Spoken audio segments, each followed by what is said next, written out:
প্রতিবছর বর্ষা এলেই শরীয়তপুরের জাজির উপজেলার ৪ ইউনিয়নের পদ্মাপাড়ে শুরু হয় ভাঙন। এতে ক্ষতিগ্রস্ত হচ্ছেন স্থানীয়রা। এই ভাঙন ঠেকাতে দীর্ঘদিন ধরে স্থায়ী বাঁধ নির্মাণের দাবি জানিয়ে আসছে তারা।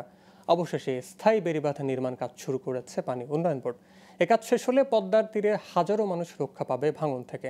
শরীয়তপুর থেকে সাইফুল ইসলাম আকাশের পাঠানো তথ্যচিত্রে ডেস্ক রিপোর্ট।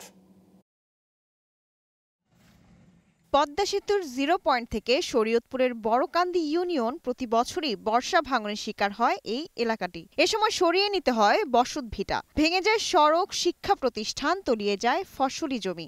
অবশেষে 17 মে মাঝির ঘাট 0 পয়েন্ট থেকে জাজিরা ইউনিয়ন পর্যন্ত বাঁধ নির্মাণের কাজ শুরু করেছে পানি উন্নয়ন বোর্ড। এতে সন্তোষ জানান নদী তীরের মানুষ। প্রকল্পটি শেষ হলে কমপক্ষে 30 বছরের পদ্মার ভাঙন থেকে রক্ষা পাবে তারা।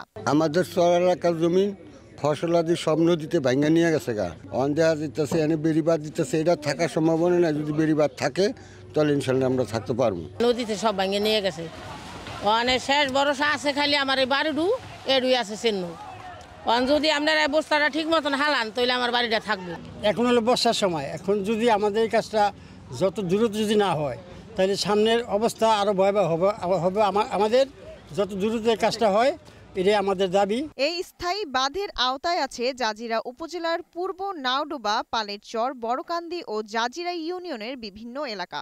এখন চলছে সিসি ব্লক স্থাপন সহ জিও ব্যাগ ডাম্পিং এর কাজ। দ্বিতীয় ধাপে ব্লক ডাম্পিং ও তৃতীয় ধাপে ব্লক প্লেসিং এর মধ্য দিয়ে শেষ হবে স্থায়ী বেড়িবাঁধ নির্মাণ কাজ। সেই বেড়িটি বাস্তবায়ন হয়ে গেলে এই এলাকার জীবন মান বদলে যাবে, এলাকার কর্মসংস্থান তৈরি হবে এবং এই এলাকায় যাদের যতটুকুই আছে, অনেকের তো অনেক সয় সম্পত্তি নিয়ে গেছে, এটা নিয়ে কারো আফসোস নাই।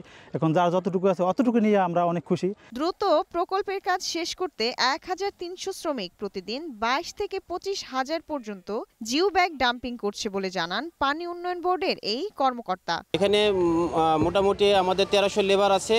প্রতিদিনই জিও ব্যাগ ডাম্পিং সহ ব্লক কাস্টিং এর কাজ চলছে। আমরা আশা করছি নির্ধারিত সময়ের মধ্যেই প্রকল্পের কাজ সমাপ্ত হবে। 8.67 কিলোমিটার প্রকল্পটি বাস্তবায়নে ব্যয় ধরা হয়েছে 860 কোটি টাকা, আর কাজ শেষ হবে 2026 সালের জুনে।